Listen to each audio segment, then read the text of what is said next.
Victory to the Divine Mother, ଦିବ୍ୟ ଜନନୀଙ୍କର ଜୟ ହେଉ।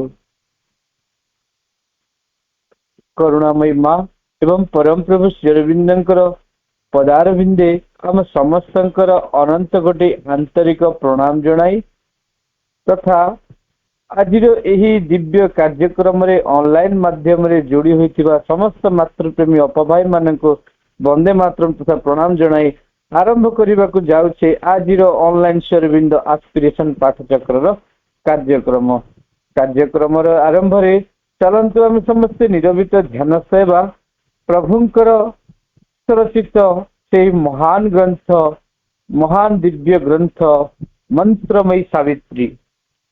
ଆଜିର ମନ୍ତ୍ରମୟୀ ସାବିତ୍ରୀର ଆବୃତ୍ତିର ପୃଷ୍ଠା ସଂଖ୍ୟା ରହିଛି 501 ଏବଂ 502 ଏବଂ ଆଜି ଏହାକୁ ଆବୃତ୍ତି କରିବା ପାଇଁ ସୁଯୋଗ ପାଇଥିଲେ ଆମର ପାରଳା ଖେମୁଡ଼ିରୁ ଲକ୍ଷ୍ମୀ ଭାଇ, କିନ୍ତୁ ଭାଇ ଏ ପର୍ଯ୍ୟନ୍ତ ଜଏନ୍ କରିପାରିନାହାନ୍ତି। ତେଣୁ ଏହି 501 ଏବଂ 502 ପୃଷ୍ଠାକୁ ଆବୃତ୍ତି କରି page number 501 and 2, and Savitri mingling in that glorious crowd, yearning to the ବର୍ତ୍ତମାନ ଲକ୍ଷ୍ମୀ ଭାଇ ଆମେ ଭାଇଙ୍କୁ ଅନୁରୋଧ କରିବା ସେ ସାବିତ୍ରୀର 401 501 ଏବଂ 502 କରିବେ। ଲକ୍ଷ୍ମୀ ଭାଇ ଭାଇ প্রণামী মা পরম প্রভু শ্রী অরবিন্দ অনলাইন এক্সপিরেশন পাঠ্যক্রম উপস্থিত সমস্ত দিব্য মাতৃপ্রেম অপাভাইଙ୍କୁ প্রণাম। বন্দে মাতরম।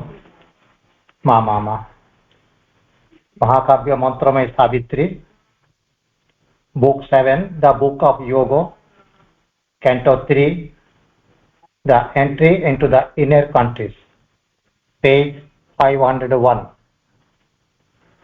And Savitri mingling in that glorious crowd, yearning to the spiritual light they bore, long wants to hasten like them to save God's world, but she reined back the high passion in her heart. She knew that first she must discover her soul. Only who save themselves can others save. In contrary sense, she faced life's riddling truth. They carrying the light to suffering men, hurried with eager feet to the outer world. Her eyes were turned towards the eternal source. Outstretching her hands to stay the throng, she cried, "O happy company of luminous gods, reveal who know the road that I must tread. For surely that bright quarter is your home, to find the birthplace of the occult fire and the deep mansion of my secret soul." One answered, pointing to a silence dim on a remote extremity of sleep in some far background of the inner world. "O Savitri, from the hidden soul we come.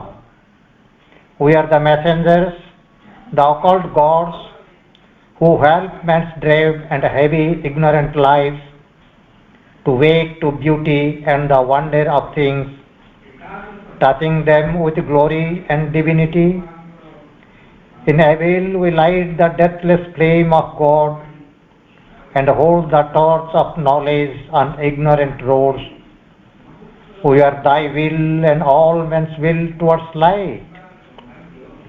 O human copy and disguise of God, who seekest the deity thou keepest hid, and livest by the truth thou hast not known.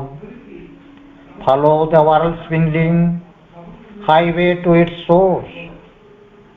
There in the silence few have ever reached, Thou shalt see the fire burning on the bare stone and the deep cavern of thy secret soul. Then Savitri, following the great winding road, came where it dwindled into a narrow path, trod only by red wounded pilgrim feet. A few bright forms emerged from unknown depths and looked at her with calm, immortal eyes. There was no sound to break the brooding hush. One felt the silent nearness of the soul. End of Canto 3. Mama Mama. Bande Mataram. धन्यवाद भाई, अति चमत्कार माँ निकट अनेक कृतज्ञता। माँ एवं प्रभु श्रीचरण कमल नैवेद्य अर्पण करवा। आज भक्ति नैवेद्य अर्पण करेंगे आमर गंजाम भंजनगर ज्योतिर्मयी अपा। अनंत प्रेमर पाराबार तुमे मो हृदय बेला भूई। अनंत प्रेमर पाराबार तुमे मो हृदय बेला भूई। विपुल तरंग बार बार तब विपुल तरंग बार बार तब जाए मोते छुई छुई। अनंत प्रेमर पाराबार तुमे मो हृदय बेला भूई। अनंत प्रेमर पाराबार तुमे मो हृदय बेला भूई। प्रति रेणु प्रति अणु आजी मोर तुम्हारी परस पुलके विभोर। प्रति रेणु प्रति अणु आजी मोर तुम्हारी परस पुलके विभोर।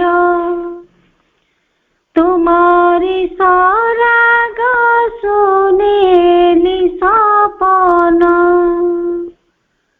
तुम्हारी सराग सुनेली सपन। सिक्त सिकत मोही अनंत प्रेमर पाराबार तुमे मो हृदय बेला भूई।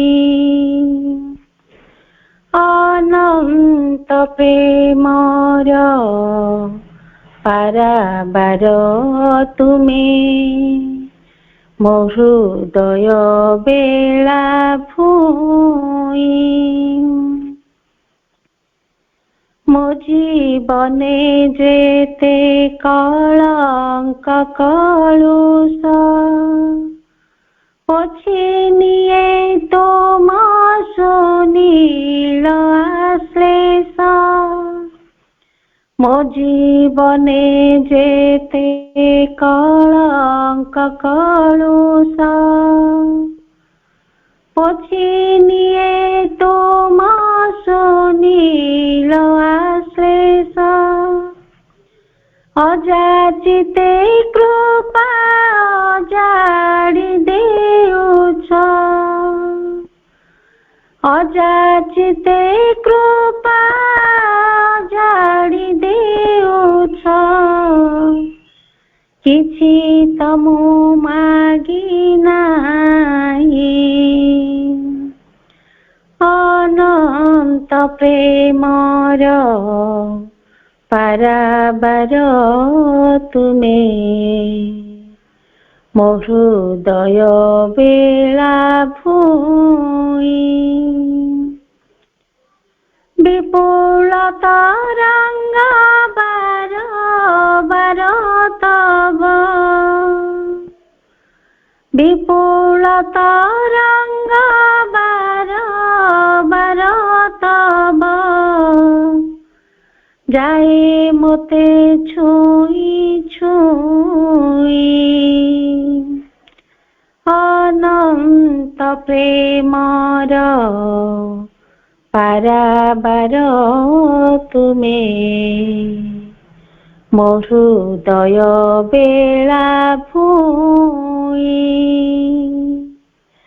ମୋ ହୃଦୟ ବେଳା ଭୂଇଁ ମୋ ହୃଦୟ ବେଳା ଭୂଇଁ ମା ଧନ୍ୟବାଦ ବାପା। ଅତି ସୁନ୍ଦର, ଅତି ଚମତ୍କାର ଏହି ମାତୃବନ୍ଦନା, ଏହି ଭକ୍ତି ନୈବେଦ୍ୟ, ଏହା ଅତି ପୁରାତନ ହେଲେ ବି ଆଜି ବି ଏହି ପ୍ରାର୍ଥନାଟି ସମସ୍ତଙ୍କ କଣ୍ଠରେ ଗୁଞ୍ଜରିତ ହୁଏ, ବୋଲାଯାଏ, ଆବୃତ୍ତି କରାଯାଏ। ତେଣୁ ଆପଣଙ୍କୁ ଅନେକ ଧନ୍ୟବାଦ ତଥା ଏତେ ସୁନ୍ଦର ପ୍ରାର୍ଥନାଟି ଆଜି ଆପଣ ଏହି ଦିବ୍ୟ କାର୍ଯ୍ୟକ୍ରମରେ ଅର୍ପଣ କରିଥିବାରୁ।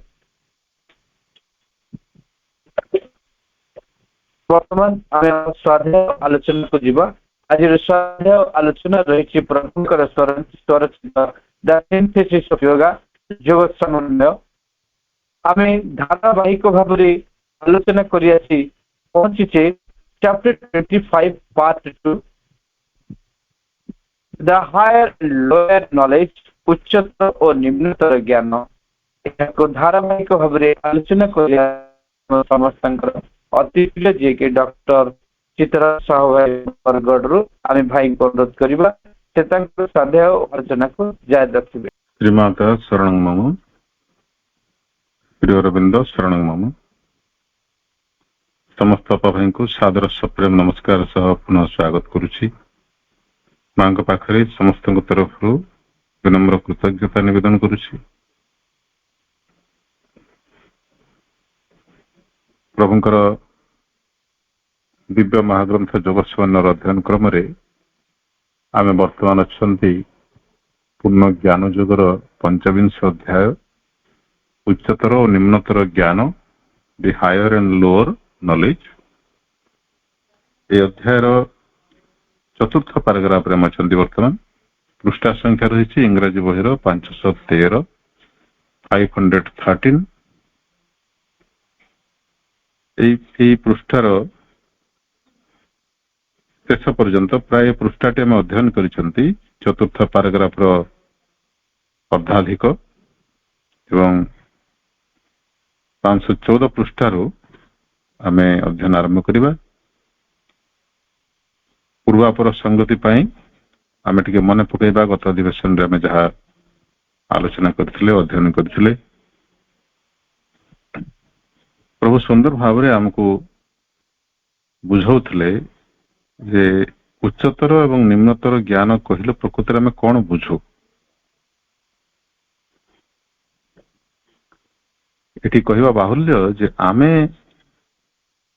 এই ଯେଉଁ ସବୁ ସାଂସାରିକ ଜ୍ଞାନ ଆହରଣ କରୁଛୁ, ଔପଚାରିକ ହଉ ବା ଅନୌପଚାରିକ ହଉ, ଆମର ସାଧାରଣ ଜୀବନରେ ଆମେ ଅର୍ଜନ କରୁଥିବା ଯାବତୀୟ ଜ୍ଞାନ ସ୍କୁଲ କଲେଜରେ, ବାହ୍ୟ ପରିବେଶରେ, ବାପା ମାଙ୍କ ଠାରୁ ବିଭିନ୍ନ ବହି ପଢି ଶୁଣି, ବିଭିନ୍ନ ଲୋକଙ୍କର ସଂସ୍ପର୍ଶରେ ଆସି,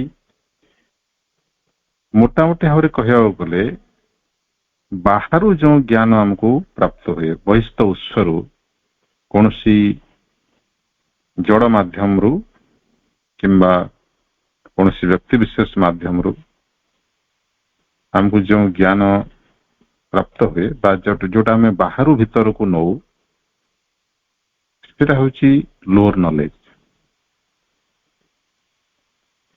ଉଚ୍ଚତର ଜ୍ଞାନ କହିଲେ ପ୍ରଭୁ କହୁଛନ୍ତି ସେ ସୂକ୍ଷ୍ମ ଜ୍ଞାନ ଯାହା ଆମକୁ ଚେତନାର ଉତ୍ସ ସହିତ ପରିଚିତ କରେଇଦିଏ। ଦି sources of knowledge, the sources of our existence, the sources of our consciousness, ଆମର ଯୋଉ ଅସ୍ତିତ୍ୱ ଯାହାକି ଗୋଟେ ଚେତନା, ଆମର ଅସ୍ତିତ୍ୱର ମୂଳଭୂତ ରୂପ ବା ପରିଚୟ ହେଉଛି ଚେତନା, consciousness is like a spectrum. ଆଲୋକର ସ୍ପେକ୍ଟ୍ରମ୍ ଭଳି ସେଟା ଗୋଟେ ଅବସ୍ଥା।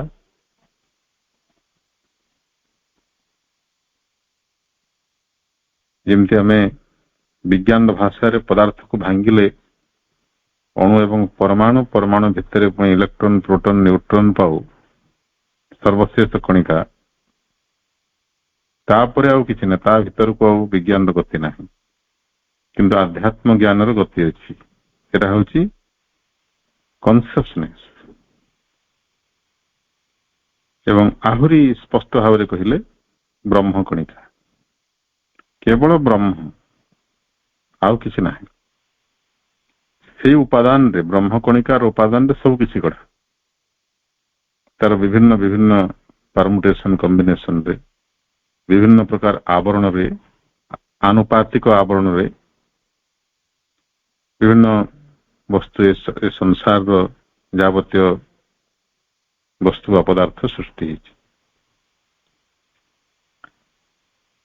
ତେବେ ସେଇ ଚେତନାର ଗୂଢ଼ ରହସ୍ୟ ଆମେ ଯେଉଁ ଜ୍ଞାନ ପ୍ରାପ୍ତ କଲେ ଭେଦ କରିପାରୁ, ସେଟା ହେଉଛି ଉଚ୍ଚତର ଜ୍ଞାନ, ହାୟର ନଲେଜ, ସ୍ପିରିଚୁଆଲ ନଲେଜ, ଆତ୍ମାର ଜ୍ଞାନ, ଯାହାକି ଆମକୁ ବାସ୍ତବତାଟା କଣ, ରିଏଲିଟି ଇନ ଦ ଟ୍ରୁ ସେନ୍ସ, ପ୍ରକୃତ ଅର୍ଥରେ ବାସ୍ତବତାଟା କଣ, ତା ସହିତ ଆମକୁ ପରିଚିତ କରିଦିଏ। ବର୍ତ୍ତମାନ ଆମେ ଜଗତକୁ ଯେଭଳି ଭାବରେ ଦେଖୁଛୁ, ସେଟା ପ୍ରକୃତରେ ତାର ବାସ୍ତବ ରୂପ ନୁହେଁ। ଆମର ଦୃଷ୍ଟି ହିଁ ଭ୍ରମିତ ହେଇଛି। ଯେତେବେଳେ ଆମକୁ ଯଥାର୍ଥ ଜ୍ଞାନ ପ୍ରାପ୍ତ ହେବ, ଆମର ଦୃଷ୍ଟିଟି ହିଁ ବଦଳିଯିବ। ଜଗତକୁ ଆମେ ତାର ଯଥାର୍ଥ ସ୍ୱରୂପରେ ଦେଖିବା। ସେଟା ହେଉଛି ହାୟର ନଲେଜ। ଏବଂ ଆଉ ଗୋଟେ ଭୁଲ ଧାରଣା ଯାହା ମନରେ ଆବମାନ କାଳରୁ ବସା ବାନ୍ଧିଥାଏ, ତାହା ପ୍ରଭୁ ଦୂର କରୁଛନ୍ତି ଯେ ଏ ଉଚ୍ଚତର ଜ୍ଞାନ ପ୍ରାପ୍ତ କଲା ପରେ ଏଇ ଯେଉଁ ଲୋଅର ନଲେଜ, ୱାର୍ଲଡ ନଲେଜ, ସାଂସାରିକ ଜ୍ଞାନ ବା ଜାଗତିକ ଜ୍ଞାନ, ସ୍ଥୂଳ ଭୌତିକ ଜ୍ଞାନ, ତାର କୌଣସି ମୂଲ୍ୟ ରହେ ନାହିଁ, ଆମ ପାଇଁ କୌଣସି ପ୍ରାସଙ୍ଗିକତା ରହେ ନାହିଁ ବୋଲି ଆମର ଧାରଣା। କିନ୍ତୁ ପ୍ରଭୁ କହୁଛନ୍ତି ସେଟା ମଧ୍ୟ ନୁହେଁ। ସେମାନେ ସେ ସମସ୍ତ ଜ୍ଞାନ ପ୍ରକୃତରେ ଆମର ସେ ଚରମ ଜିଜ୍ଞାସାର ଗୋଟେ ଗୋଟେ ପଦକ୍ଷେପ। ସେମାନେ ଗୋଟେ ଗୋଟେ ସୋପାନ, ସେ ସୋପାନ ଦେଇକରି ଆମେ ଯିବା। ଲୋଅର ନଲେଜ ଦେଇକରି ଆମେ ହାୟର ନଲେଜକୁ ଯିବା। ଲୋଅର ନଲେଜ ଟୋଟାଲି ଗୋଟେ ୱେଷ୍ଟେଜ ସେମିତି ନୁହେଁ। ଏଇଟା ଆମ ପାଇଁ କ୍ଷେତ୍ର ପ୍ରସ୍ତୁତ କରୁଛି, ଆମ ପାଇଁ ଗୋଟେ ଭିତ୍ତିଭୂମି ସୃଷ୍ଟି କରୁଛି, ଆମର ପଦକ୍ଷେପକୁ ମଜବୁତ କରୁଛି। ସେଥିପାଇଁ ୟାର ବି ଆବଶ୍ୟକତା ଅଛି। ପ୍ରକୃତ ଜ୍ଞାନ ଆଉ ତ ଆମର ଅନ୍ତର୍ଚେତନାରେ ଅଛି, ସେ ସଂଗୁପ୍ତ ବେଦ ଯାହାକୁ ଜାଗ୍ରତ କରିବାର ଅଛି। କିନ୍ତୁ ସେଇ ଜ୍ଞାନଟା ଅନ୍ତର୍ଚେତନାରେ ଅଛି ବୋଲି କଣ ସବୁ ବାହ୍ୟ ଜ୍ଞାନର, ଏସବୁ ପୁସ୍ତକ ଆଦି ଅଧ୍ୟୟନର, ଶାସ୍ତ୍ର ଅଧ୍ୟୟନର କୌଣସି ଆବଶ୍ୟକତା ନାହିଁ? ନା, ସେମିତି ନୁହେଁ। ଶାସ୍ତ୍ରର ଆବଶ୍ୟକତା ଅବଶ୍ୟ ଅଛି। ସେ ଶାସ୍ତ୍ର, ବାହ୍ୟ ଶାସ୍ତ୍ର ବି ପ୍ରକୃତରେ ଶାସ୍ତ୍ରର ଯେଉଁ ନିହିତ ଜ୍ଞାନ, ତାର ଉଦ୍ଦେଶ୍ୟ ହେଉଛି ଆମର ଅନ୍ତର୍ଚେତନା ସାଙ୍ଗରେ ପରିଚୟ କରାଇବା, ଯୋଡ଼ିଦେବା। ସେଟା ତାର ଚରମ ଉଦ୍ଦେଶ୍ୟ। କିନ୍ତୁ ହଠାତ୍ ସେମିତି ହବ ନାହିଁ। ଆରମ୍ଭରୁ କେବଳ ଗୋଟେ ସ୍ଥୂଳ ମାନସିକ ଜ୍ଞାନ ଭାବରେ ସେଟା ଆମ ଭିତରେ ପ୍ରବେଶ କରିବ। କିନ୍ତୁ ସେଇ ଯେଉଁ ସ୍ଥୂଳ ମାନସିକ ଜ୍ଞାନ, ସେଟା ବି ଆମର ଅନ୍ତର୍ଚେତନାରେ ବାରମ୍ବାର ଆଘାତ ଲଗେଇବ ଏବଂ ପରିଶେଷରେ ଗୋଟେ ଚରମ ମୁହୂର୍ତ୍ତ ଆସିବ ଯେତେବେଳେ ଆମର ଅନ୍ତର୍ଜ୍ଞାନର ଦ୍ୱାରଟି ଖୋଲିଯିବ। 100ତମ ଆଘାତରେ ଦ୍ୱାରଟା ଖୋଲିଲା, ତାର ଅର୍ଥ ଏମିତି ନୁହେଁ ଯେ କେବଳ ସେ 100ତମ ଆଘାତ ହିଁ ଗୁରୁତ୍ୱପୂର୍ଣ୍ଣ। ତା ପୂର୍ବରୁ ଯୋଉ 99ଟା ଆଘାତ ଲାଗିଛି, ସେ ଲାଗିଛି ବୋଲି ତ 100 ନମ୍ବର ଆଘାତରେ ଦ୍ୱାରଟା ଖୋଲିଲା ନା। ତେଣୁ ଶ୍ରେୟ କେବଳ ସେ 100 ନମ୍ବର ଆଘାତକୁ ଯିବ ନାହିଁ, ଶ୍ରେୟ ବାକି ତା ପୂର୍ବରୁ ଦିଆଯାଇଥିବା 99ଟି ଆଘାତକୁ ମଧ୍ୟ ଯିବ। ତେଣୁ ସେଇ ନ୍ୟାୟରେ ଦେଖିଲେ ଆମର ସମସ୍ତ କର୍ମ, ସମସ୍ତ ଅନୁଭୂତି, ଆମର ଅନନ୍ତ ଜନ୍ମର ସମସ୍ତ ଅନୁଭୂତି ଆମ ପାଇଁ ଗୋଟେ ଗୋଟେ ଶିକ୍ଷା, ଗୋଟେ ଗୋଟେ ଜ୍ଞାନ, ଏବଂ ସେ ସମସ୍ତଙ୍କର କିଛି ନା କିଛି ଭୂମିକା ରହିଛି। ସେଇଥିପାଇଁ ହିଁ ବିଶ୍ୱ ପ୍ରକୃତି ଆମକୁ ସେ ସବୁ ଜ୍ଞାନ ଦେଇଛନ୍ତି। ଏବଂ ଏଠି କଥା ପ୍ରସଙ୍ଗରେ ମୁଁ କହି ରଖି, ଆମେ ଯୋଉ ଆଜି ଏଠି ଅଧ୍ୟୟନ କରୁଛନ୍ତି ପ୍ରଭୁଙ୍କର ଯୋଗସମନ୍ୱୟ ମହାଗ୍ରନ୍ଥ, ତାକୁ ପଢିବାର ଏବଂ ସାମାନ୍ୟତମ ଭାବରେ ହେଲେ ବି ଯତ୍କିଞ୍ଚିତ ବୁଝିବାର ଯୋଉ ସାମର୍ଥ୍ୟ ଆମେ ଅର୍ଜନ କରିଛନ୍ତି, ସେଟା ଆମର ଚେତନାର ଏପର୍ଯ୍ୟନ୍ତ ଘଟିଥିବା ବିକାଶର ପରିଣାମ, ଅନନ୍ତ ଜନ୍ମର ଅନୁଭୂତିର ପରିଣାମ। ସେଥିପାଇଁ ଆମେ ସାମାନ୍ୟ କିଛି ବୁଝିପାରୁଛନ୍ତି। ଏମିତି ବହୁତ ଲୋକ ଅଛନ୍ତି, କୋଟି କୋଟି, ଯୋଉମାନେ କି ଏହାର ଧାର ଧାରି ପାରିବେ ନାହିଁ, ସେ ଭାଷା ବୁଝିପାରିବେ ନାହିଁ, ଭାଷା ବୁଝିଲେ ମଧ୍ୟ ଭିତରକୁ ପ୍ରବେଶ କରିପାରିବେ ନାହିଁ। ତାଙ୍କୁ ଆହୁରି ପ୍ରସ୍ତୁତି ଦରକାର, ଆହୁରି ଅନେକ ଅନୁଭୂତି ଦରକାର ଚେତନାଟା ପରିପକ୍ୱ ହେବା ପାଇଁ। ଚେତନାର ଯଥେଷ୍ଟ ପରିପକ୍ୱତା ଆସିନଥିଲେ ଜଣେ ଆଧ୍ୟାତ୍ମ ବିଦ୍ୟା ପ୍ରତି ଆକର୍ଷିତ ହୁଏ। ଆଧ୍ୟାତ୍ମ ବିଦ୍ୟା ପ୍ରତି ଯେ ଆକର୍ଷିତ ହେଇଛି, ଜାଣି ରଖିବାକୁ ହବ ଯେ ତାର ଚେତନା ଯଥେଷ୍ଟ ପରିପକ୍ୱ ହେଇଛି, ନହେଲେ ସେ ସଂସାରରେ ଘାଣ୍ଟି ହଉଥିବ, ସଂସାର ମାୟା ତାକୁ ଟାଣି ନବ। ଏଇ ଆଧ୍ୟାତ୍ମର ସଂସ୍ପର୍ଶରେ ଆସିକରି ତ ମାୟା ଟାଣି ନଉଛି, ତଥାପି ଆହୁରି ପରିପକ୍ୱତାର ବାକି ଅଛି। ଏବଂ ଯୋଉମାନେ ଆଧ୍ୟାତ୍ମ ଅଭିଷ୍ଟ ହେଇଛନ୍ତି, ଯୋଉ ମାର୍ଗରେ ହୁଅନ୍ତୁ ନା କାହିଁକି, ପୁରାତନ ମାର୍ଗରେ, ଯେକୌଣସି ମାର୍ଗରେ ହୁଅନ୍ତୁ, ପ୍ରାଚ୍ୟ ପାଶ୍ଚାତ୍ୟ ଯେକୌଣସି ଦିଗରୁ ଯଦି ଆଧ୍ୟାତ୍ମ ଅଭିଷ୍ଟ ହେଇଛନ୍ତି, ସେମାନଙ୍କ ଭିତରୁ ପୁଣି ଶ୍ରୀମାନଙ୍କର ଦର୍ଶନକୁ ବୁଝିବା ଏବଂ ତାଙ୍କ ପ୍ରତି ଆକର୍ଷିତ ହେବା, ତାଙ୍କ ଭିତରକୁ ପ୍ରବେଶ କରିବାର ଯୋଉ ଆସ୍ପୃହା, ସେଟା ମଧ୍ୟ ଜାଗ୍ରତ ହେବା ପାଇଁ ଅନେକ ବର୍ଷ ଲାଗିଯିବ, ଅନେକ ଜନ୍ମ ମଧ୍ୟ ଲାଗିଯାଇପାରେ। କାରଣ ସମସ୍ତ ଆଧ୍ୟାତ୍ମ ବିଦ୍ୟା ମା ଶିବନ ଯାହା କହୁଛନ୍ତି ସେଆଡକୁ ଲିଡ୍ କରିପାରନ୍ତି, କିନ୍ତୁ ସିଧାସଳଖ ଭାବେ ସେ କଥା ସେମାନେ ଯେହେତୁ କହୁନାହାନ୍ତି, ସେ ପୁରାତନ ମାର୍ଗ ଗୁଡିକ ଅପେକ୍ଷାକୃତ ସହଜ, ଯୋଉଠି ଚେତନାର ପରିବର୍ତ୍ତନର ରୂପାନ୍ତରର ପ୍ରଶ୍ନ ନାହିଁ, ଯୋଉଠି ଅହଂ ଉପରେ କୁଠାରଘାତ ହଉନାହିଁ, ସେ ମାର୍ଗ ଗୁଡିକ ନିଶ୍ଚିତ ଭାବରେ ସହଜ। ଏବଂ ସହଜଟା ଆମର ପ୍ରାଣ ପାଇଁ ଅଧିକ ଆଗ୍ରହ ଦୀପକ, ଅଧିକ ଆକର୍ଷକ। ତେଣୁ ଯୋଉଟା ସହଜ ଆମେ ସେ ଉନ୍ମୁଖୀ ହଉ, ଏବଂ ସେଇଟା ହିଁ କାରଣ ଯୋଉଥିପାଇଁ ମା ଶିବମାନଙ୍କର ଅନୁଗାମୀ ସଂଖ୍ୟା ଅତ୍ୟନ୍ତ କମ୍ ଏବଂ ପୁରାତନ ମାର୍ଗ ଗୁଡିକର ଅନୁଗାମୀ ମାନଙ୍କର ସଂଖ୍ୟା ବେଶୀ। ଅନେକ ସମୟରେ ଅପାଭାଇ ମାନେ ପ୍ରଶ୍ନ କରନ୍ତି, ସେମାନଙ୍କ ମନରେ ପ୍ରଶ୍ନ ଉଠେ, ଯୋଉଠି ଭଜନ କୀର୍ତ୍ତନ ହଉଛି, କୋଣ ସତ୍ସଙ୍ଗ ହଉଛି, ଗୋଟେ ଯୋଗ ଯଜ୍ଞ ହଉଛି, 25 କୁଣ୍ଡିଆ ମହାଯଜ୍ଞ, 108 କୁଣ୍ଡିଆ ମହାଯଜ୍ଞ, ସେଇଠି ଲକ୍ଷ ଲକ୍ଷ ଲୋକ ସମାଗମ ହଉଛନ୍ତି। ଆମର ଯେତେ ସବୁ ପୀଠ ଗୁଡିକରେ ବା 4 ଧାମରେ, ଧାମ ଗୁଡିକରେ, ଜ୍ୟୋତିର୍ଲିଙ୍ଗ ଗୁଡିକରେ ପ୍ରତିଦିନ ଲକ୍ଷ ଲକ୍ଷ କୋଟି କୋଟି ଭକ୍ତଙ୍କର ସମାଗମ ହଉଛି। ନିକଟରେ ପ୍ରୟାଗରେ ମହାକୁମ୍ଭରେ 66 କୋଟି ହିନ୍ଦୁ ନରନାରୀ ଭକ୍ତମାନେ ବୁଡ ପକେଇଛନ୍ତି। ଏତେ ସଂଖ୍ୟାରେ ଲୋକ ସେଠିକି ଯାଉଛନ୍ତି, ଆକର୍ଷିତ ହେଉଛନ୍ତି, କିନ୍ତୁ ଆମ ଧାରାକୁ କାହିଁକି ଆସୁନାହାନ୍ତି? ତାର ଉତ୍ତର ଏଇଟା ଯେ ପ୍ରକୃତରେ ସେଥିପାଇଁ ଯେତିକି ପରିପକ୍ୱତା ଆବଶ୍ୟକ ଆମର ମନମୟ ଚେତନାର, ସେଟା ଆସିନାହିଁ। ସେମାନେ ଏହାର ମହତ୍ଵ ବୁଝି ନାହାନ୍ତି। ଆହୁରି ସମୟ ଲାଗିବ, କିନ୍ତୁ ଆସିବେ ନିଶ୍ଚୟ। ଯିଏ ଯେଉଁ ମାର୍ଗରେ ଥାଆନ୍ତୁ ନା କାହିଁକି, କିମ୍ବା କୌଣସି ମାର୍ଗରେ ନଥାନ୍ତୁ, ସେଥିରେ କିଛି ଯାଏ ଆସେ ନାହିଁ। କିନ୍ତୁ ଘୁରି ଘୁରିକିରି ଅବଶ୍ୟ ଟିକେ ଆସିବେ, କାରଣ ଏଇଟା ହିଁ ଲକ୍ଷ୍ୟ ଆଡକୁ ନେଇଯାଉଥିବା ନିକଟତମ ମାର୍ଗ ବା ଲକ୍ଷ୍ୟ ପ୍ରତି ନିକଟତମ। ଯେଉଁ ସ୍ତରରେ ମା ଶ୍ରୀଅନ୍ଦ ଏଟାକୁ ଆରମ୍ଭ କରୁଛନ୍ତି, ସେଇ ବିନ୍ଦୁଟି ପ୍ରକୃତରେ ଲକ୍ଷ୍ୟ ଠାରୁ ସଟେଷ୍ଟ, ନିକଟତମ। ଏବଂ ସେଥିପାଇଁ ହିଁ କୁହାଯାଏ, ଯୋଉଠି ପୁରାତନ ଯୋଗମାନଙ୍କର ଶେଷ, ସେଠି ପ୍ରଭୁଙ୍କର ପୂର୍ଣ୍ଣ ଯୋଗର ଆରମ୍ଭ। ତେବେ ଆଉ ସେ ଭିତରକୁ ଯିବା ନାହିଁ।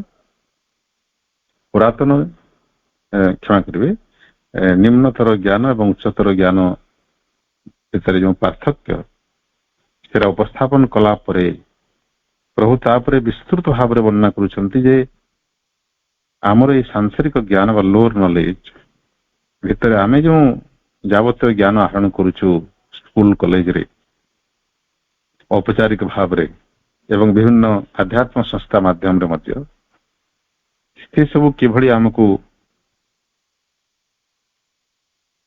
ଆମର ଚେତନାକୁ ବିକଶିତ କରିବାରେ ସାହାଯ୍ୟ କରନ୍ତି ଏବଂ ପରିଶେଷରେ ସେ ଚରମ ଲକ୍ଷ୍ୟ ଆଡକୁ ନେଇଯାଆନ୍ତି। ପ୍ରଭୁ କହୁଥିଲେ ଆମର ଯାବତୀୟ ବିଜ୍ଞାନ ଶାସ୍ତ୍ର, କଳା ଶାସ୍ତ୍ର, ଦର୍ଶନ ବିଦ୍ୟା, ଏଥିକ୍ସ ବା ନୀତିଶାସ୍ତ୍ର, ମନୋବିଜ୍ଞାନ ଇତ୍ୟାଦି ଯେତେ ସବୁ ଜ୍ଞାନ ଅତୀତରେ ମଣିଷ ଆବିଷ୍କାର କରିଛି, ସେ ସବୁ ପ୍ରକୃତରେ ଏହି ସୃଷ୍ଟି ମଧ୍ୟରେ ଭଗବାନଙ୍କ ଲୀଳାକୁ ବୁଝିବା ପାଇଁ ଉଦ୍ଦିଷ୍ଟ। ଭଗବାନ କିପରି ପ୍ରକୃତି ମାଧ୍ୟମରେ, ବିଶ୍ୱ ପ୍ରକୃତି ମାଧ୍ୟମରେ ଏ ସୃଷ୍ଟିକୁ ରଚନା କରି ଚାଲିଛନ୍ତି ଏବଂ ଲୀଳା କରି ଚାଲିଛନ୍ତି। ଏବଂ ଧୀରେ ଧୀରେ ଆମେ ଗଭୀରରୁ ଗଭୀରକୁ ଯାଇ ଶେଷରେ ତାର ଉତ୍ସ ସହିତ ମିଳିତ ହେଇଯାଉ, ଏବଂ ସେ ଉତ୍ସ ଅନ୍ୟ କେହି ନୁହନ୍ତି, ସିଧାସଳଖ ଭଗବାନ ବା ବ୍ରହ୍ମ। ଆମେ ତାଙ୍କ ସହିତ ମୁହାଁମୁହିଁ ହେଇଯାଉ।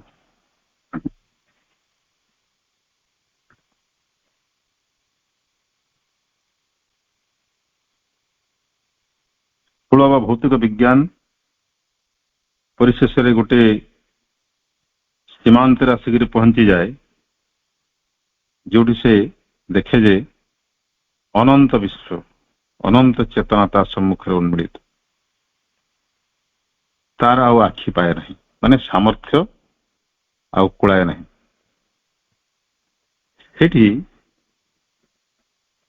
ଶେଷରେ ସେ ହାତ ଟେକି ଦିଏ ଏବଂ ପରିଶେଷରେ ଯେଉଁ ନିର୍ଣ୍ଣୟରେ ପହଞ୍ଚେ ବା ସିଦ୍ଧାନ୍ତରେ ପହଞ୍ଚେ, ସେଟା ହେଉଛି ଭଗବାନ ହିଁ ଏ ସମସ୍ତ ସୃଷ୍ଟିର ମୂଳ ଉତ୍ସ। ତାଙ୍କୁ ଜାଣିଲେ ସବୁ କିଛି ଜାଣି ହେବ। ଯସ୍ମିନ୍ ବିଜ୍ଞତେ ସର୍ବଂ ବିଜ୍ଞତମ୍, এই ସିଦ୍ଧାନ୍ତରେ ସେ ପହଞ୍ଚିଯାଏ। ସେଥିପାଇଁ ତ ଏବେ ଦେଖାଯାଉଛି ପାଶ୍ଚାତ୍ୟର ଯେଉଁ ସ୍ଥୂଳବାଦୀ ସଂସ୍କୃତି, ସେମାନେ ଭାରତ ଅଭିମୁଖୀ ହେଉଛନ୍ତି, ଆଧ୍ୟାତ୍ମ ଅଭିମୁଖୀ ହେଉଛନ୍ତି, ଏବଂ ସେମାନେ ମଧ୍ୟ ଏ ସିଦ୍ଧାନ୍ତକୁ ଗ୍ରହଣ କଲେଣି ଯେ ପରିଶେଷରେ ସେଇ ବ୍ରହ୍ମ, ସେ ସୁପ୍ରିମ, ସେ ଅଲମାଇଟି, ତାଙ୍କୁ ଯୀଶୁ, ଆଲ୍ଲାହ ଯାହା କୁହନ୍ତୁ, ସେ ସୁପ୍ରିମ ହେଉଛନ୍ତି ଅଲ୍ଟିମେଟ ନଲେଜ, ଅଲ୍ଟିମେଟ ସୋର୍ସ, ଯାହାକୁ ଆମକୁ ଡିସ୍କଭର କରିବାର ଅଛି, ଆବିଷ୍କାର କରିବାର ଅଛି।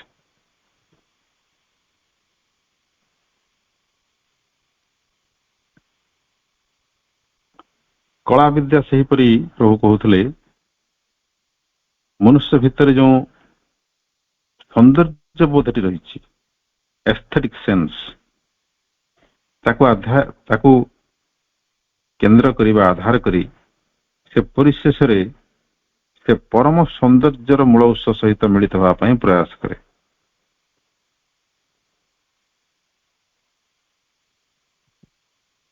କଳା ବିଦ୍ୟା ସାଧାରଣତଃ ଆମର ପ୍ରାଣିକ ଆବେଗକୁ ଆଧାର କରି ଗତି କରେ। ତେଣୁ କଳା ଏବଂ ବିଜ୍ଞାନ ଭିତରେ ଗୋଟେ ମୌଳିକ ପାର୍ଥକ୍ୟ ରହିଥାଏ। ବିଜ୍ଞାନ ମନଚେତନା ଆଧାରିତ ହେଇଥିଲା ବେଳେ କଳା ବିଦ୍ୟାଟି ସାଧାରଣତଃ ଆମର ପ୍ରାଣ କେନ୍ଦ୍ରିକ ବା ହୃଦୟ କେନ୍ଦ୍ର ଆଧାରିତ ହେଇଥାଏ। ସେହିପରି ଦର୍ଶନ ଶାସ୍ତ୍ର ଜୀବନର ଯାବତୀୟ ରହସ୍ୟ ଆବିଷ୍କାର କରୁ କରୁ ପରିଶେଷରେ ସମସ୍ତ ତତ୍ଵର ଯେ ମୂଳ ତତ୍ଵ ତାଙ୍କ ପାଖରେ ପହଞ୍ଚିଯାଏ। ସେଇ ବ୍ରହ୍ମ ପରମ ଚେତନାଙ୍କ ସହିତ ମିଳିତ ହେଇଯାଏ। ସେହିପରି ନୀତିଶାସ୍ତ୍ର ଯିଏକି ପାପ ପୁଣ୍ୟ ଭଲ ମନ୍ଦର ବିଚାର କରେ, ସେ ଦେଖେ ଯେ ଯାହା ଭଗବାନଙ୍କର ନିୟମ, ଲ ଅଫ୍ ଗଡ୍, ସେଇଟା ହିଁ ହେଉଛି ultimate good.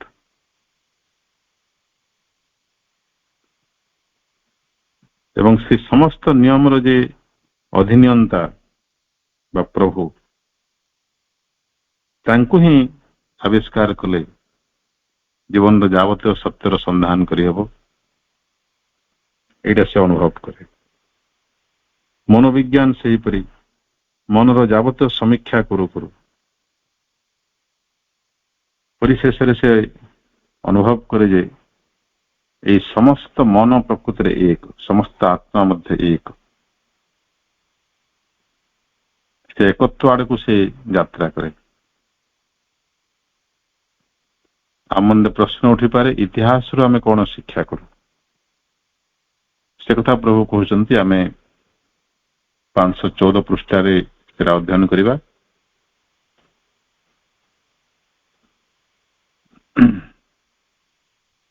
The history and the study of man, like the history and study of nature, leads towards the perception of the eternal and universal power and being, whose thought and will work out through the cosmic and human evolution. ଇତିହାସଟା ହେଉଛି ମଣିଷର ଏଯାବତ୍ ଜୀବନ ଧାରାର ଗୋଟେ ଇତିବୃତ୍ତି। The history and study of man, ମଣିଷର ଅଧ୍ୟୟନ ଏବଂ ମଣିଷର ଇତିହାସର ଅଧ୍ୟୟନ, ମଣିଷର ଅତୀତର ଅଧ୍ୟୟନ। ଏବଂ କେବଳ ମଣିଷ ନୁହେଁ, ପ୍ରକୃତିକୁ ଛାଡିକରି ମଣିଷର ସ୍ଥିତି ନାହିଁ। ତେଣୁ ଏହି ବିଶ୍ୱ ପ୍ରକୃତିର ଅଧ୍ୟୟନ, ଏ ଭିତରେ ସମାହିତ ସମସ୍ତ ଏପର୍ଯ୍ୟନ୍ତ ଘଟିଥିବା ଆବିଷ୍କାର, ଉଦ୍ଭାବନ, ବୈଜ୍ଞାନିକ ହଉ, ଯାନ୍ତ୍ରିକ ହଉ, କୃଷି ଭିତ୍ତିକ ହଉ, ଯାହା ଯାହା ମଣିଷ କରିଚାଲିଛି ଏପର୍ଯ୍ୟନ୍ତ, ଏସବୁ ଇତିହାସର ଅନ୍ତର୍ଭୁକ୍ତ। ତେଣୁ ବିଜ୍ଞାନ ମଧ୍ୟ ଇତିହାସ, ପ୍ରତ୍ୟେକ ବିଭାଗରେ ଇତିହାସ ଅଛି। ଇତିହାସକୁ ସେଇଭଳି ବ୍ରଡ ସେନ୍ସରେ ନିଆଯିବ। ଆମେ ଯୋଉ ନେରୋ ସେନ୍ସରେ ପଢୁଛୁ, ହିଷ୍ଟ୍ରି ଗୋଟେ subject, political history, social, economic, world history, Indian history, ଏଇଟା ନେରୋ ସେନ୍ସ, ଅତି ସଂକୀର୍ଣ୍ଣ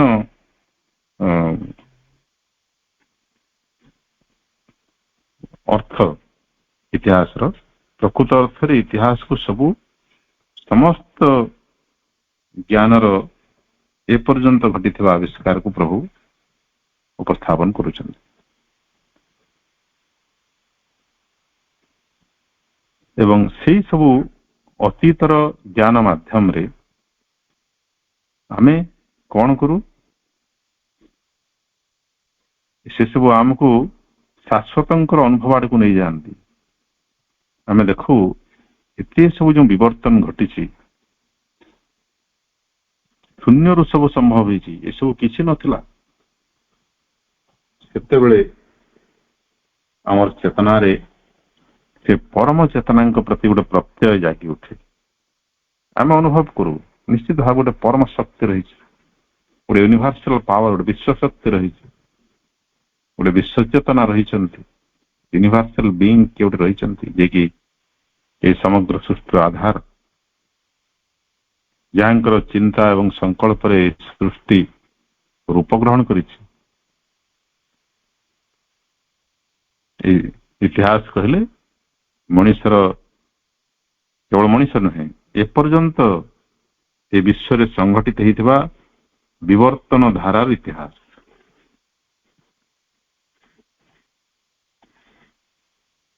ଏଇଟା ଆମକୁ ଶେଷରେ ସେ ପରମ ଚେତନାଙ୍କର ଅବଶ୍ୟ ଗୋଟେ ଅସ୍ତିତ୍ୱ ରହିଛି, ଗୋଟେ ସ୍ଥିତି ରହିଛି, ଏହା ସହିତ ପରିଚିତ କରାଇଦିଏ। ତାପରେ କହୁଛନ୍ତି action itself forces us into contact with the divine power.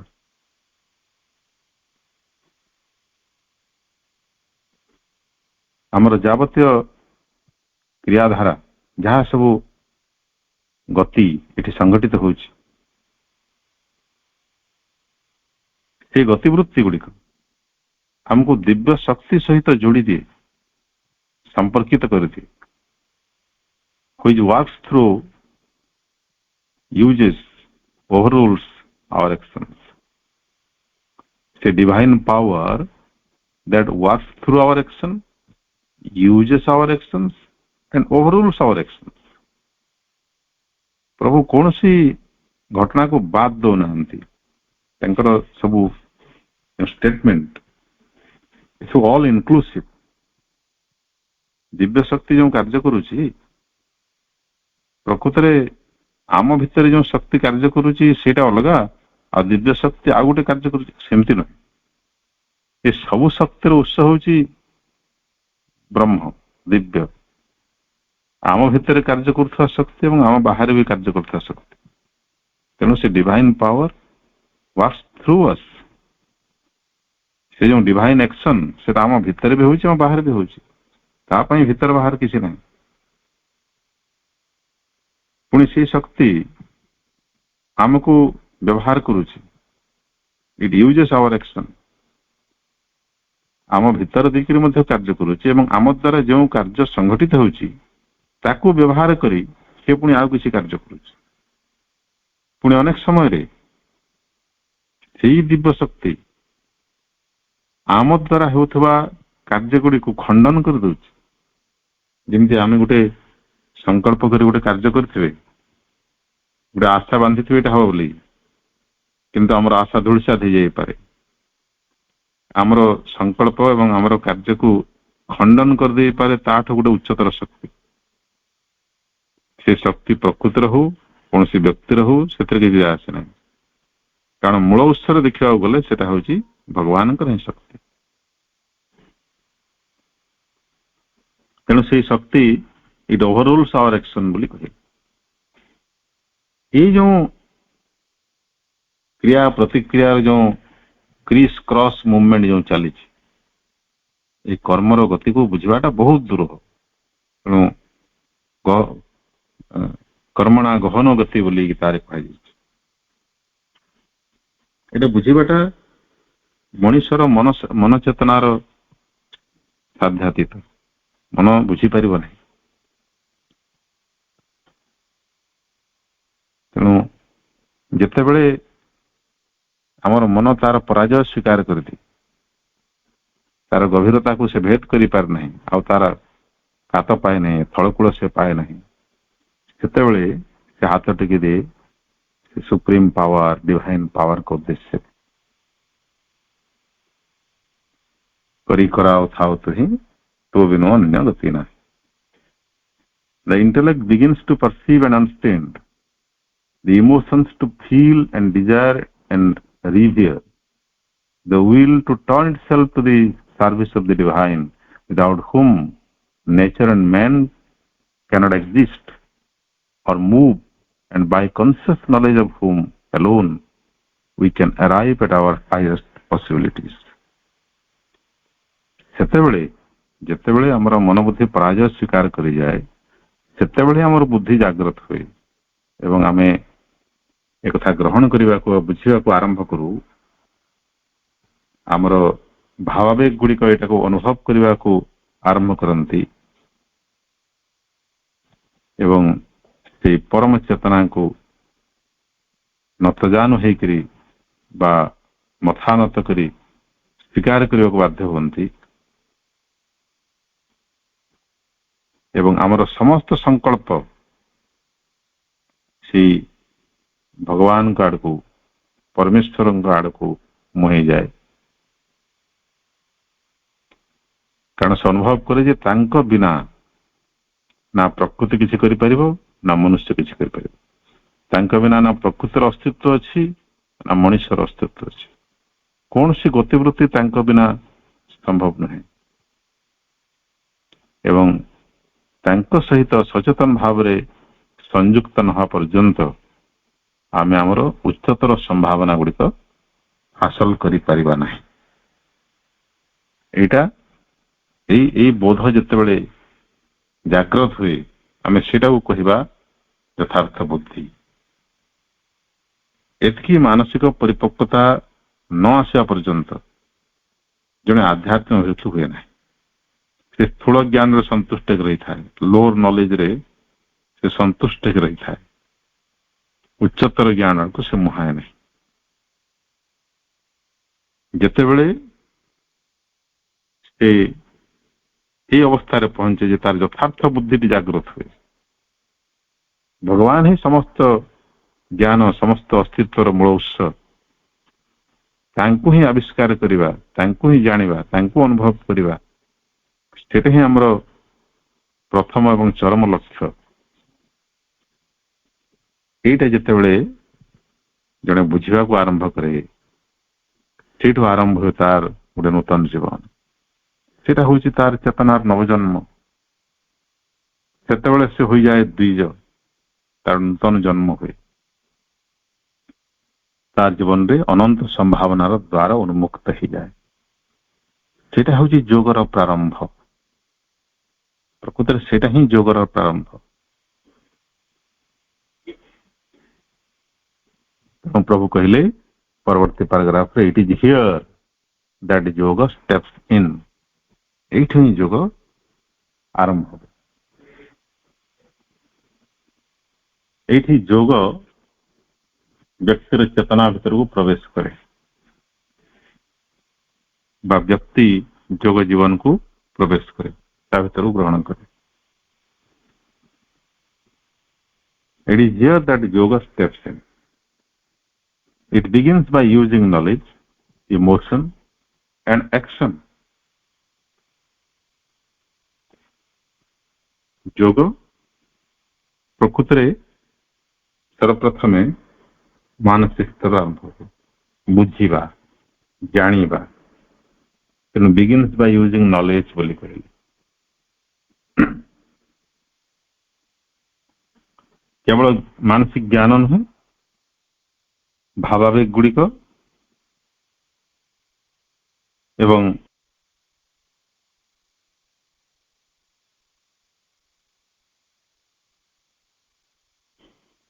ଶାରୀରିକ କର୍ମ ଗୁଡ଼ିକ ମଧ୍ୟ ସେ ବ୍ୟବହାର କରେ। କଣ ପାଇଁ? ନା ପରମ ଦିବ୍ୟତାର ଅଧିକାର ଲାଭ ପାଇଁ। It begins by using knowledge, emotion, action for the possession of the divine. ଭଗବାନଙ୍କୁ ଧାରଣ କରିବା ପାଇଁ ବା ତାଙ୍କୁ ପୋଜେସ କରିବା ପାଇଁ ବା ଭଗବାନ ହୋଇ ଉଠିବା ପାଇଁ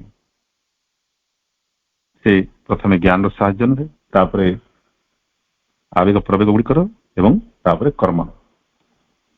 For yoga is the conscious and perfect seeking of union with the divine.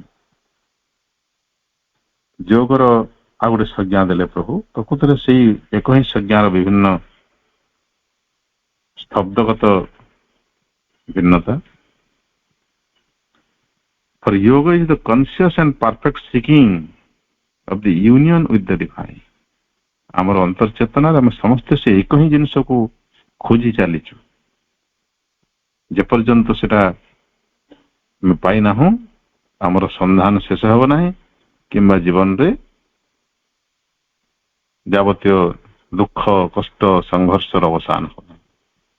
କିନ୍ତୁ ପ୍ରଭୁଙ୍କର ଗୋଟେ ସୁନ୍ଦର ବାଣୀ ଅଛି ମହାକାବ୍ୟ ସାବିତ୍ରୀରେ, pain is the signature of ignorance.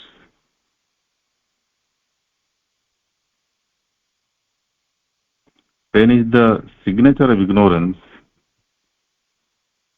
ଦ୍ୱିତୀୟ ବାକ୍ୟଟା ମନେ ପଡୁନି।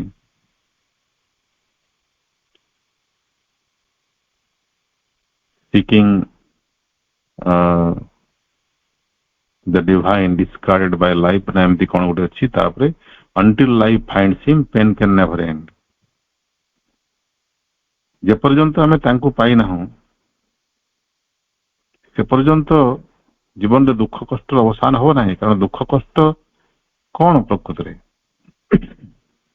हमर अज्ञानतार परिचय अज्ञानता मान असामर्थ्य कारण ज्ञान होची सामर्थ्य हमर अज्ञानता असामर्थ्य पई हमें जावतीय कष्ट भोगु जे कोनसी प्रकार कष्ट हो सके शारीरिक मानसिक प्राणिक आवेगगत प्रकृतिगत प्राकृतिक विपर्यय जनित जहाँ किसी तार मूल कारण रे आमे यदि पहुंचबा सेटा होची अज्ञानता एवं असामर्थ्य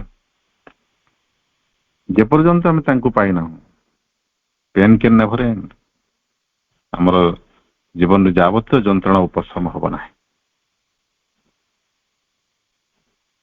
तेणु योग हमको से परम ज्ञान आड़ को नहीं जाए हमें से परम उत्स परम ब्रह्म दिव्य भगवान सहित जोड़ी हेबा पाई सहित मिलित हवा पाई आमे सचेतन बा अचेतन भाव में आस्पृहा करुछु आम भितर जो सिकिंग से अनुसंधान टा जारी रही कौन पाई for union with the divine भगवान को सहित मिलित हवा पाई आमर जो आस्पृहा आमे तांको ही खोजुछु आमर जावतीय खोजर पश्चात रे से ही अछंती सचेतन भाव रे अचेतन भाव रे तांकर ना ननले मध्य जेमि प्रभु कहले तांकर दिव्य जीवन महाग्रंथ रे जे आबहमान कालरू मनुष्यर जते सबु अनुसंधान रही खोज रही ताको मुख्यतः चारि भाग व्यक्त करा जाई पारे एवं से चारिटा मध्य मिसै देले गोटी ही जो सेटा हले गॉड लाइट फ्रीडम एंड इमोर्टालिटी ईश्वर आलोक आलोक माने ज्ञान स्वतंत्रता एवं अमरत्व ये चतुर्विध आस्पृहा मनुष्यर आबहमान काल रही आस एवं परिशेष रे जो अमरत्व स्वतंत्रता एवं ज्ञान व आलोक यार मूल स्व गले मध्य शेष रे आमे से भगवान के पाखरे गोटे बिंदु रे पहुंची दिबा तेणु सेट आमर ultimate goal that is the ultimate that we seek after तेणु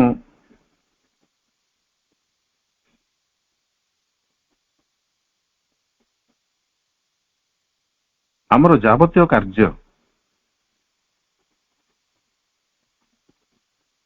आमर जीवन रे आमे ज्ञातसार अज्ञातसार कर जावतीय कार्य से परम उत्सर उत्स सहित मिलित हवा निमंते गोटे गोटे अज्ञानपूर्ण एवं अपूर्ण गतिवृत्ति असचेतन भाव रे अचेतन भाव रे एवं अपूर्ण भाव रे imperfectly we are moving towards the union with the divine हमें से लक्ष्य आगे दिगरे जाऊँ तेणु सचेतन व अचेतन भाव रे देखिले ये समग्र विश्व प्रकृति जोग करुछि मनुष्य क्षेत्र से सचेतन से सचेतनतार पुणी तारतम्य रही क्या क्षेत्र टे बेसी सचेतनता क्या क्षेत्र कम जी प्रकृति रे सचेतन भाव रे संकल्पबद्ध होकर से परम ज्ञान उत्स सहित मिलित होगा प्रयास आरंभ करिछि उद्यम आरंभ करिछि ही होछि जोगी ये ही जोगी पदवाच्य at first then yoga separates itself from the action and method of the lower knowledge तेणु योगर अर्थ यदि आम एटा नेबा conscious and perfect seeking of union with the divine भगवान को सहित ପୂର୍ଣ୍ଣ ଭାବରେ ମିଳିତ ହେବା ପାଇଁ ଯେଉଁ ସଚେତନ ପ୍ରୟାସ, ଏଇଟା ଯଦି ଯୋଗର ସଂଜ୍ଞା ହୁଏ, ତାହେଲେ ଏଇ ଯୋଗ ପ୍ରଥମେ କଣ କରେ, ନିମ୍ନ ଜ୍ଞାନର ଯାବତୀୟ କ୍ରିୟାଧାରା ଏବଂ ପଦ୍ଧତି ଠାରୁ ନିଜକୁ ଅଲଗା କରିଦିଏ। ମାନେ ନିମ୍ନ ଜ୍ଞାନର ଯାବତୀୟ କ୍ରିୟା, ନିମ୍ନ ଜ୍ଞାନ ପ୍ରାପ୍ତି ପାଇଁ ଆମେ କରୁଥିବା ଯାବତୀୟ କ୍ରିୟା ଏବଂ ଯାବତୀୟ ପଦ୍ଧତି, ଏଇଟା ଯୋଗ ପଦବାଚ୍ୟ ନୁହେଁ। ତାହେଲେ ଯୋଗଟା କଣ? ନିଶ୍ଚିତ ଭାବେ ତାଠୁ ଉଚ୍ଚତର ପ୍ରକ୍ରିୟା, ଉଚ୍ଚତର ପଦ୍ଧତି। ସେ ବିଷୟରେ ଆକୁ ପ୍ରଭୁ ବର୍ଣ୍ଣନା କରିଛନ୍ତି।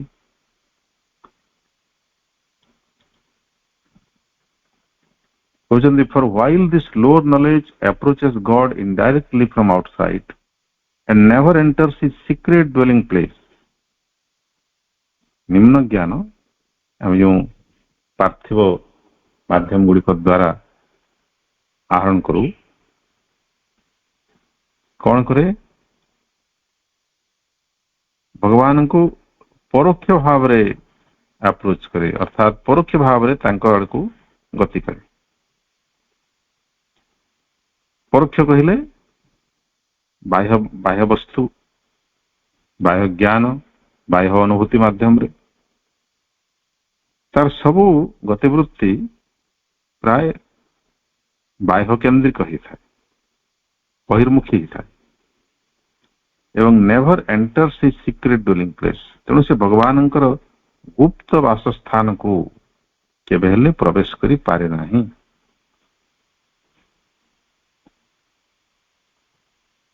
ଭଗବାନ ଆମର ଚେତନାର ଅଭ୍ୟନ୍ତରରେ ବାସ କରୁଛନ୍ତି, ତାଙ୍କୁ ବାହାରେ ଖୋଜିଲେ କୋଉଠି ପାଇବ?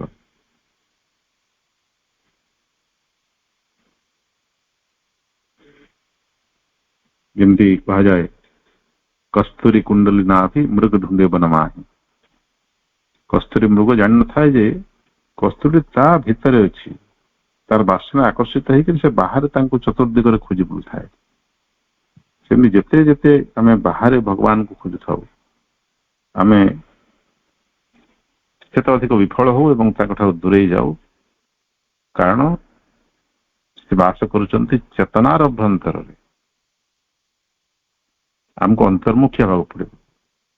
ତେଣୁ ଯୋଗର ପ୍ରଥମ ପଦକ୍ଷେପ ହେଉଛି ଇନୱାର୍ଡ ଟର୍ଣ୍ଣିଂ। ଇନୱାର୍ଡ ଟର୍ଣ୍ଣିଂ, ଆମର ଚେତନା ସବୁବେଳେ ବହିର୍ମୁଖୀ। ଆମେ ଯେତେବେଳେ ଚିନ୍ତା କରୁ ବାହାର ଜୀବନ, ବାହାର ଦୁନିଆ, ବାହାର ପରିବେଶ, ଏ ବିଷୟରେ ଆମର ଧ୍ୟାନ କେନ୍ଦ୍ରିତ ହେଇଯାଏ। ଆମକୁ ସେଟାକୁ ଓଲଟେଇବାକୁ ପଡିବ। ଆମର ଅଭିନିବେଶର ଫୋକସଟା ହେବ ଇନୱାର୍ଡ, ଆମର ଚେତନାର ଅଭ୍ୟନ୍ତରରେ ଭଗବାନଙ୍କୁ ଆମେ ଖୋଜିବା। କୋଉଠି ତାଙ୍କର ସିକ୍ରେଟ ଡ୍ୱେଲିଂ ପ୍ଲେସ୍?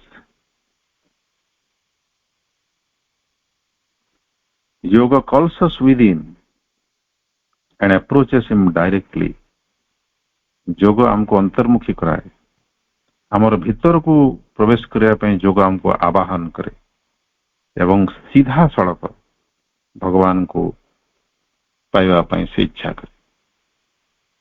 ସିଧା ସିଧା, କୌଣସି ପରୋକ୍ଷ ମାଧ୍ୟମରେ ନୁହେଁ, ଭାୟା ମିଡିଆ ଦେଇକରି ନୁହେଁ, ଅନ୍ୟ କାହାରି ମାଧ୍ୟମରେ ନୁହେଁ, ସିଧାସଳଖ ଆମେ ଭଗବାନଙ୍କୁ ସାକ୍ଷାତ କରିବା ବା ତାଙ୍କର ଅସ୍ତିତ୍ୱକୁ ଅନୁଭବ କରିବା ଏବଂ ପରିଶେଷରେ ଭଗବାନ ହୋଇ ଉଠିବା। ସିଧାସଳଖ ଏଇଟା ହେଉଛି ଯୋଗର ଆଭିମୁଖ୍ୟ। ତେବେ ସମୟ ତ ହେଇଯାଇଛି, ଆମେ ଆଜି ପାଇଁ ଆମେ ଆଲୋଚନାକୁ ଏଠି ବିରାମ ଦେବା। ପରବର୍ତ୍ତୀ ଅଧିବେଶନରେ ଏହି ପଞ୍ଚମ ପାରାଗ୍ରାଫର ଅର୍ଦ୍ଧାଂଶରୁ ଆମର ଅଧ୍ୟୟନ ଜାରି ରହିବ। ବର୍ତ୍ତମାନ ପାଇଁ ସମସ୍ତ ପାଠକଙ୍କୁ ଆନ୍ତରିକ ଧନ୍ୟବାଦ ଜଣାଇ ମାଙ୍କ ପାଖରେ ସମସ୍ତଙ୍କ ତରଫରୁ ବିନମ୍ର କୃତଜ୍ଞତା ନିବେଦନ କରୁଅଛି। ବନ୍ଦେ ମାତରମ୍। ଧନ୍ୟବାଦ ଭାଇ, ବହୁତ ବହୁତ ଧନ୍ୟବାଦ ଆପଣଙ୍କୁ। ସୁନ୍ଦର ଭାବରେ ପ୍ରଭୁଙ୍କର ସେ ମହାନ ଏବଂ ପବିତ୍ର ଦିବ୍ୟ ଗ୍ରନ୍ଥ ଦ ସିନ୍ଥେସିସ୍ ଅଫ୍ ଯୋଗ ସମ୍ମାନର ଧାରାବାହିକ ଆଲୋଚନା କାର୍ଯ୍ୟକ୍ରମରେ ଆମକୁ ଭର୍ତ୍ତି କରାଉଛନ୍ତି ଏବଂ ଆମର ପ୍ରଭୁଙ୍କର ବାଣୀର ଯଥାର୍ଥ ତାର ମାନେ ଉପସ୍ଥାପନ ବି ମଧ୍ୟ ବହୁତ ହୃଦୟଗ୍ରାହୀ ରହୁଛି। ଆମେ ଯେଉଁ